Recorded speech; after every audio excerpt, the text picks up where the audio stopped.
안녕하세요. 안녕하세요. 쭈글리입니다. 에디입니다. 네. 사업 해야 돼 말아야 돼. 네. 그 시리즈 저희가 3번까지 이야기했죠? 4번 했습니다. 아, 4번 했다고요? 사업을 해야 돼 말아야 돼. 왜 해야 돼? 직장 다니면서 준비해야 돼? 때려치고 준비해야 돼? 내 돈으로 해야 돼? 남의 돈으로 해야 돼? 그 아마 1, 2를 합쳐서 한 편으로 했을 겁니다. 그런가요? 네, 3편 업데이트 됐고 역시 네 유튜버. 편인데. 역시 유튜버. 자, 지난 편에서 저희가 이제 돈 관련 얘기를 잠깐 했었죠. 내 돈으로 해야 돼, 남의 돈으로 해야 돼. 거기서 이제 어떤 분이 저한테 메일로 그런 질문을 주신 분이 계세요. 남의 돈으로 할 수 있으면 무조건 남의 돈으로 하는 게 맞지 왜 내 돈으로 하라고 하냐, 뭐 이런 식으로 말씀을 하셨는데, 이제 투자라는 거를 받았을 때, 그러니까 남의 돈이라고 가정하는 건 말 그대로 투자겠죠. 근데 저는 개인적으로 제가 답변 드린 건 뭐였냐면, 영상에서는 앱이나 우리 모바일 앱, 그 다음에 웹 서비스 하는 것들은 이제 가급적이면 남의 돈으로 하는 게 좋고, 스타트업이라고 해서 투자받기도 용이한 아이템들이고, 물론 아이템에 따라서 다르겠습니다만 어쨌든 그런 웹 서비스 이런 아이템들, 요즘에 각광받는 아이템들이죠. 그런 것들은 이제 남의 돈으로 투자받아서 하는 게 좋고, 저 같은 이제 제가 하고 있는 OEM 비즈니스, 쇼핑몰, 이런 이커머스 이런 비즈니스는 내 돈으로 하는 게 좋다 이렇게 말씀을 드렸었는데, 거기서 이제 내 돈이 아니라 그 사업이 뭐가 됐든 내 돈이 아니라 남의 돈으로 하는 게 무조건 좋은 거 아니냐 이런 식으로 질문이 들어와서 가볍게 이제 영상으로 한번 답변을 드리면 또 그렇게 생각하시는 분들이 계실 수 있기 때문에, 투자라는 게 투자받은 주체가 누구냐에 따라 차이가 있겠지만, 만약에 여러분들이 VC, 그러니까 베처캐피탈이나 뭐 엔젤 투자 이렇게 얘기도 많이 하죠. 뭐 이런 거나 뭐 하여튼 정부나 이런 식으로 뭔가 투자를 받으면 그냥 그쪽에서 아주 굉장히 선한 마음으로 투자를 하지 않습니다. 그러니까 투자를 했기 때문에 내가 투자한 것에 대한 관리에 들어갑니다. 굉장히 까다로운 것은, 예를 들어서 점심으로 뭘 먹었는지까지 체크하는 것들도 있어요. 그러니까 그런 것들이 우리가 투자를 받기 전에는 모르니까, 야 무조건 투자를 받으면 좋은 거 아니야? 무조건 남의 돈으로 비즈니스를 하면 좋은 거 아니야? 이렇게 생각을 하지만, 실제로 막상 여러분들이 만약에 비즈니스 하려고 하는데 1억을 투자받아서, 예를 들어서 이거 1억에서 뭐 3천은 뭐 무슨 제품 개발을 하고, 3천은 인건비를 쓰고, 3천은 시설 투자를 하고 이렇게 하겠다 했는데, 투자처에서 태클을 거는 거예요. 야 3천 너무 많아, 1,000만 해, 뭐 1,500만 해, 이런 식으로. 그 다음에 내역 다 가져와, 영수증 다 제출해, 이런 식으로 하면은 물론 그게 맞는 거죠. 투자라는 게 비즈니스를 위해서 투자한 거고, 실제로 그 돈을 비즈니스에 사용했는지 검증하는 과정은 필요하고 맞겠습니다만, 그 정도라는 게 어느 정도였냐에 따라서 내가 굉장히 피로감을 느끼고, 야 이거 도저히 못하겠다 이 정도로 느끼는 수준도 있을 수 있다. 그렇기 때문에 서비스, 그러니까 비즈니스의 어떤 그 뭐랄까 종류에 따라서, 모델에 따라서 저 같은 경우는 투자와 투자가 아닌 이런 걸로 이제 구별을 해서 답변을 드린 건데, 정답은 아닙니다. 제 생각이 그렇다는 거고, 그렇게 답변을 한번 드리고, 자 오늘 4번째 이야기는 이제 혼자 해? 아니면 같이 해? 이런 주제. 결과적으로 저희가 사실 이 주제는 저희가 또 이 얘기를 반복하기가, 길게 말씀드리기가 좀 그런 게, 저희가 동업에 대한 영상을 한번 찍은 적이 있어요. 성공한 사업가가 되려면 이라는 시리즈가 있는데, 저희가 그 시리즈에서 여러 가지 이야기를 하면서 그 중에 한 주제로, 동업에 대한 주제로 한 3편 정도의 영상을 찍은 게 있는데, 제가 링크를 한번 걸어 드릴게요. 한번 보시고, 거기서 거의 동업에 대한 얘기는 거의 대부분 다 했기 때문에, 오늘 이 주제에서는 이제 혼자 해, 같이 해, 요 주제에서는 같이 해 쪽은 이미 동업에 관련된 얘기겠죠. 그러니까 동업에 관련된 얘기는 최소화할게요. 이미 동업에 대한 우리가 영상을 찍었기 때문에. 그럼 이제 혼자 하냐 같이 하냐 이런 부분에 있어서 이제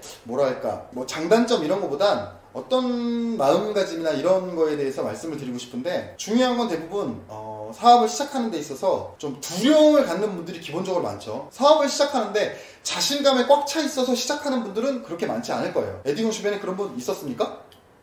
준 911님이 있었습니다. 저 빼고 별로 없었죠. 대부분 다 사업을 시작한다 그러면 불안함을 가지고 시작을 하게 됩니다. 이거 어쩔 수가 없죠. 왜냐하면 사업을 해서 성공하는 비율보다 실패하는 비율이 많기 때문에, 불안함을 가지는 건 굉장히 자연스러운 현상이고, 그건 뭐 나쁘거나 무슨 뭐 자신감이 떨어지거나, 혹은 뭐 예를 들어서 뭐라고 표현해야 될까요? 지능이 낮다거나 뭐 이런 문제가 아닙니다. 그러니까 약점적인 요소가 아니라 굉장히 자연스러운 감정인 거고, 사실 제가 그래서 예전에 동업 영상에서 말씀드렸던 게 뭐냐면, 동업을 추천드리는 이유 중에 하나가 이런 불안감을 해소하기 위해서 동업을 추천드리는 이유도 굉장히 큽니다. 왜냐하면 비즈니스라는 건 논리적으로만 흐르지 않거든요. 우리가 삶을 살면서 이렇게 해서 예스면 이쪽, 노면 이쪽, 이렇게 해서 예스면 이쪽, 노면 이쪽, 이런 식으로 굉장히 모든 것들이 로지컬하게 구조적으로 이루어지면 우리 인생이 그렇게 복잡하지 않을 수 있는데, 우리 인생은 이성적 혹은 논리적으로만 이루어지지 않기 때문에 그런 감성적인 요인들이 굉장히 중요하고, 인간은 감정의 동물이잖아요.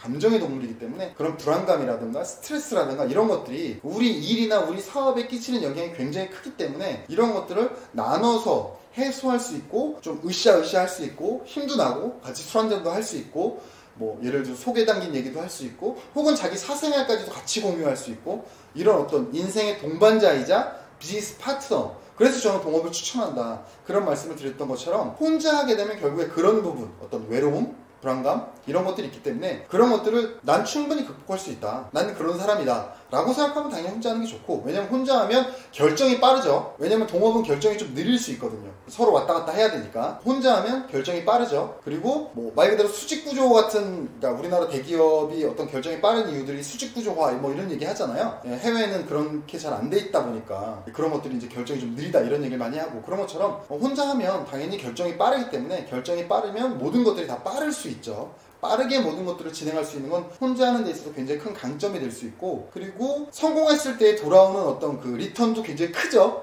동업을 하면 나눠 가져야 되니까 둘이 하면 둘이 나눠 가지고 셋이 하면 셋이 나눠 가지고 뭐 넷이 하면 넷이 나눠 가지고 이런 식으로 해야 되니까 혼자 있을 경우에는 그런 돌아오는 어떤 과실의 크기가 크다 이런 장점이 있고 누구나 다 사실 아는 얘기죠 그러니까 결과적으로는 저는 그렇게 생각을 해요. 동업을 하는 기준에서 우리가 동업 영상에서 또 말했던 얘기를 또 하고 있긴 한데 뭐 능력에 따라서 동업을 하는 방법 예를 들어서 에디는 개발을 할 줄 알고 저는 기획을 할 줄 안다면 나는 기획을 하고 에디는 개발을 하자 이래서 동업을 하는 방법이 있고 혹은 그게 아니라 그냥 자본금을 모으기 위해서 동업하는 방법 야 우리가 비즈니스 하는데 최소한 3억이 필요한데 에디 네가 1억 5천 내라 내가 1억 5천 낼게 이렇게 해서 자본금을 충당하기 위해서 동업하는 방법 여러 가지 이렇게 능력에 따라서 뭐에 따라서 이런 식으로 여러 가지 방법이 있는데 그런 것들을 충분히 고려해서 혼자 하는 게 낫냐 아니면 같이 하는 게 낫냐 이런 것들은 사실 정답은 없습니다 그걸 충분히 심사숙고 하는 게 좋고 저 개인적으로는 동업을 추천한다 동업을 추천하는 좀 더 자세한 이유에 대해서는 저희가 영상 링크해 드리는 거 한번 보셨으면 좋겠다 이렇게 말씀을 드리는 겁니다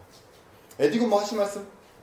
그럼 다음 편은 어떻게 되는 거죠? 자 이제 다음 편은 여기서 이제 우리가 여러 가지 얘기를 했죠 뭐 남의 돈으로 하냐 내 돈으로 하냐 그 다음 동업을 하냐 혼자 하냐 뭐 그 다음에 사업을 해 말아야 돼 뭐 이런 식으로 뭐 언제 해야 돼 뭐 이런 식으로 여러 가지 얘기를 했는데 이 다음에 뭐냐면 그럼 이제 뭘 할 것인가 여기까지는 우리가 결정이 다 끝났다고 쳐요 자 그럼 이제 어떻게 해야 돼 그 다음 액션은 진짜 뭐야 여기까지는 대충 구상을 했어 다 모여서 막 그러잖아요 술 먹고 밥 먹고 차 마시면서 야 그래가지고 내가 이런 비즈니스를 생각을 했는데 에디야 이래서 야 우리 이렇게 해서 한번 해보는 게 어때 뭐 이런 식으로 해서 뭐 했어 지금까지 한 게 뭐냐면 지금까지 한 게 사업 놀이입니다 지금까지 하는 게 사업 놀이에요 그러니까 뭐냐면 어떤 구체적인 플랜이나 구체적인 액션이 전혀 없이 그냥 말만 하는 거 이걸 사업 놀이라고 합니다 사업 놀이가 나쁜 건 아니에요 사업 놀이는 어느 정도 필요할 수밖에 없습니다 사업 놀이가 놀이에서 그치냐 아니면 사업 놀이가 진짜 사업이 되느냐는 이제 다음 단계부터 달린 거죠 그러니까 다음 우리가 말씀드리고 싶은 주제는 이제 뭘 해? 이제 앞으로 우리가 뭘 해야 되나? 그거에 대해서 말씀드리겠습니다. 저는 이제 뭘 해라고 써있길래 네네. 어떤 아이템을 해? 아니 그런 뜻 아닙니다. 사업 놀이를 이제 끝내고 어떻게 진짜 사업으로 가기 위해서 이제 뭘 해야 되냐? 그거에 대한 이야기를 해보도록 하겠습니다. 그리고 이거 끝나기 전에 한번 네네. 이 각 단계별로 준님의 경험을 얘기하는 시간을 가졌으면 좋겠어요. 그런 것도 같이 하는 타이밍, 준비하는 타이밍, 왜 해야 되는지 타이밍. 그렇죠. 뭐 간단하게 얘기했죠. 내가 뭐 몇 년 했어 이런 말 너무 많이 하시긴 하셨었는데 네네. 중간에 어떻게 그때 그냥 일화 같은 거를 좀 썰 풀듯이 네네. 풀어줬으면 좋겠습니다. 알겠습니다. 그리고 이 유튜브는 뭐 우리가 혼자의 가치로 따지면 주님 혼자 하고 있지만 제가 뭔가 요즘은 어디 가기 싫어하는 소를 목에다가 줄을 메고 끌어다니는 느낌이 좀 들어요. 그러니까 뭐 이런 것도 마찬가지죠. 유튜브도 저 혼자 한다고 하면 예를 들어서 제가 동업을 추천드리는 이유도 방금 에디가 말한 것처럼 유튜브에서 우리가 이런 게 있을 거예요. 예를 들어서 사람이 이제 리듬이 있잖아요. 그러니까 유튜브를 예를 들면 제가 쭈니 어느 순간 유튜브에 막 열정을 느끼면서 그래프가 막 이렇게 올라가는 거야. 그러면서 와 막 열심히 하자 막 이러는 거야. 에디는 그냥 예를 들어서 일자인데 저는 막 열심히 하자 이러면서 막 재촉을 하는 거죠. 그러다 어느 순간 이게 이렇게 그래프가 떨어지는 거예요. 그러면 에디가 예를 들어서 저한테 전화해서 영상을 찍자 이래도 아 귀찮은데 뭐 야 그냥 다음 주에 몰아 찍자 뭐 이런 식으로 막 회피를 하는 거죠. 왜냐면 저는 리듬이 떨어졌으니까. 그래서 또 어느 순간 리듬이 오르고 이러는데 에디는 리듬이 쭉 일자기 때문에 쭉 고정적으로 가는 거죠. 그러니까 이게 동업에서 필요한 이유 중에 하나도 이런 거예요. 예를 들어서 나의 리듬이 있는 거고 내 파트너의 리듬이 있는데 내가 예를 들어서 리듬이 고일 때가 있고 저가일 때가 있고 이렇게 업무라는 거는 우리 기계가 아니기 때문에 늘 똑같은 업무량으로 늘 똑같은 퍼포먼스를 낼 수가 없죠. 근데 그걸 나 혼자 하면은 내가 정말 일을 잘 될 때는 정말 열심히 하다가 일을 안 할 때는 막 손을 놓고 이럴 수도 있는데 비즈니스라는 게 손을 아예 놔버리면 안 되잖아요. 근데 내가 파트너가 있다면 예를 들어서 파트너가 하니까 나도 어쩔 수 없이 하는 것도 있을 거고, 혹은 야 내가 진짜 이렇게까지 손을 놓으면 너무 시쳇말로 쪽팔리다, 내가 제 얼굴을 보는 게 너무 창피하다, 그러니까 최소한 이 정도는 내가 해야 되겠다. 그런 어떤 이 동업에서 오는 서로의 그 보조적인 역할, 이런 부분에 있어서 저는 동업을 추천한 거고, 단점도 있어요. 예를 들어서 뭐 에디가 하겠지, 난 안 해도 에디가 할 거야, 이런 거는 사실 또 동업의 단점일 수 있는 거죠. 이건 또 파트너들이 많은 대화와 어떤 또 타협과 서로의 성향과 이런 것들을 파악해야 된다고 생각을 해요. 왜냐면 아무리 예를 들어서 에디랑 저랑 거의 20년 넘게 친구지만 에디랑 저랑 일을 하는 건 또 아마 다를 거예요. 일을 하는 것과 친구인 것과 뭐 지인인 것과 뭐 선후배인 것과 가족인 것과 이런 거랑 일을 하는 건 또 완전히 다른 얘기거든요. 그러니까 성향을 파악하고 상대방의 어떤 흐름을 파악하고 그런 것들을 굉장히 또 중요하다, 그런 말씀 드리고 싶습니다. 알겠습니다. 네, 다음 주에 뵙겠습니다. 알겠습니다. 다음 주제에서 뵙겠습니다. 여러분 안녕. 감사합니다.